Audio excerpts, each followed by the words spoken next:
Dear students, welcome to another class of English grammar. Today I am going to talk about the beginning of English grammar. আজি মই তোমালোকক ইংৰাজী ব্যাকৰণৰ আৰম্ভণিৰ বিষয়ে ক'বলৈ আগবাঢ়িছোঁ। আমি সকলোৱে জানো যে ইংৰাজীত 26টা আখৰ আছে। A, B, C, D, E, F, G, H, I, J, K, L, M, N, O, P, Q, R, S, T, U, V, W, X, Y, Z. এই 26টা আখৰৰ পৰাই আমি ইংৰাজীৰ গ্ৰামাৰখনৰ আৰম্ভণি হৈছে বুলি ক'ব পাৰোঁ। আৰু এই 26টা আখৰৰ ভিতৰতে গোটেই ইংৰাজী ব্যাকৰণখন সোমাই আছে। কেনেকৈ আমি আলোচনা কৰোঁ। প্ৰথমতে আমি জানো যে এই ইংৰাজী 26টা আখৰৰ ভিতৰত আমি 5টা ভাৱেল পাওঁ। সেইকেইটা হৈছে A, E, I, O, U আৰু বাকীকেইটা হৈছে কনচনেণ্ট যেনে B, C, D, F, G, H, J, K, L, M, N, P, Q, R, S, T, V, W, X, Y, Z. আমি সকলোৱে জানো যে ভাৱেল মানে হৈছে স্বৰবৰ্ণ আৰু কনচনেণ্ট মানে হৈছে ব্যঞ্জন বৰ্ণ। এতিয়া আমি চাম যে আখৰ লগালে আমি শব্দ সৃষ্টি কৰিব পাৰোঁ বা শব্দ গঠন কৰিব পাৰোঁ। আখৰ লগাই আমি শব্দ গঠন কৰিব পাৰোঁ।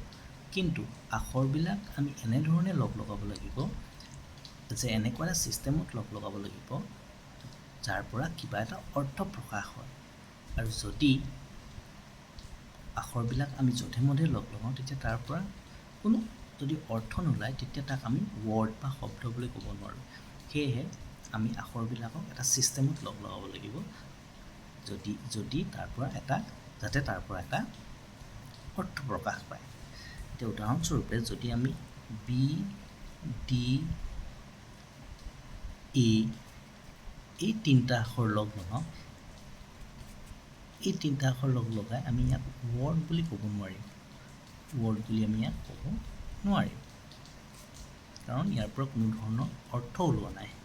কিন্তু যদিহে আমি CAT এই তিনিটা আখৰক লগাওঁ তেতিয়া ইয়াৰ পৰা এটা অৰ্থ ওলাইছে। কেট মানে মেকুৰী, সেইকাৰণে ইয়াক আমি ৱৰ্ড বুলি ক'ব পাৰিম।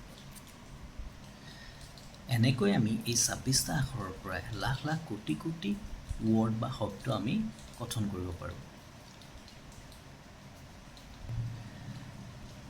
এই 26টা আখৰৰ পৰা আমি অজস্ৰ শব্দ যে আমি পালোঁ, এই শব্দবিলাকৰ প্ৰত্যেকৰে ব্যৱহাৰ বেলেগ বেলেগ, বৈশিষ্ট্য বেলেগ বেলেগ। সেইকাৰণে সেই শব্দবিলাকক চিনাক্ত কৰিবৰ কাৰণে, তেওঁলোকৰ ব্যৱহাৰ সম্পৰ্কে আমি তেওঁলোকক চিনাক্ত কৰিবৰ কাৰণে, তেওঁলোকৰ বৈশিষ্ট্য সম্পৰ্কে আমি তেওঁলোকক চিনাক্ত কৰিবৰ কাৰণে আমি তেওঁলোকক 8টা ভাগত ভাগ কৰোঁ, যাক আমি ইংৰাজীত পাৰ্টছ অফ স্পীচ বুলি কওঁ। Parts of speech.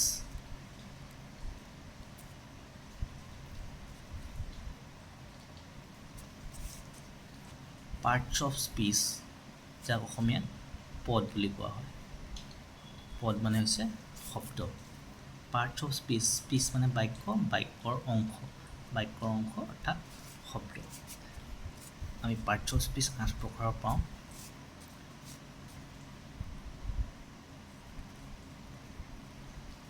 Noun,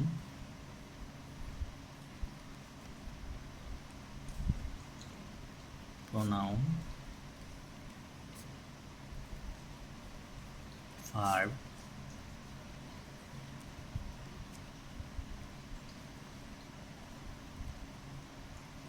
adverb,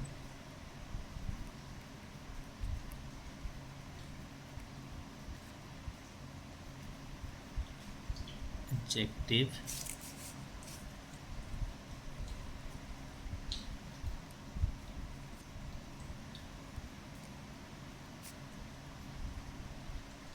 preposition,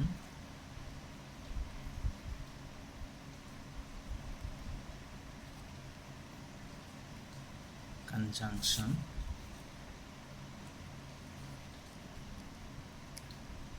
interjection.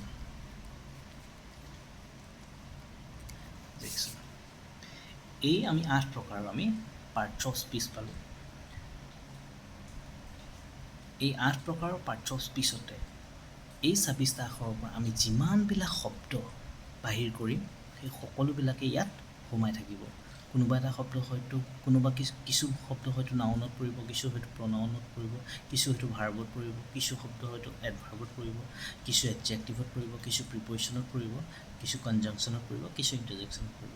মানে এই 26টা আখৰৰ পৰা যিমান আমি শব্দ বাহিৰ কৰিম এই পাৰ্টছ অফ স্পীচৰ ভিতৰত সকলোখিনি শব্দ সোমাই পৰিব। ডিয়াৰ ষ্টুডেণ্টছ, তোমালোকে নিশ্চয় ইংৰাজী গ্ৰামাৰৰ আৰম্ভণিৰ বিষয়ে তোমালোকে ভাল ধৰণে বুজিব পাৰিলা আৰু ইয়াৰ পাছৰ পৰ্যায়ৰ আমি কথাবিলাক আলোচনা কৰি গৈ থাকিম পাছৰ ভিডিঅ'সমূহত। আজিলৈ ধন্যবাদ।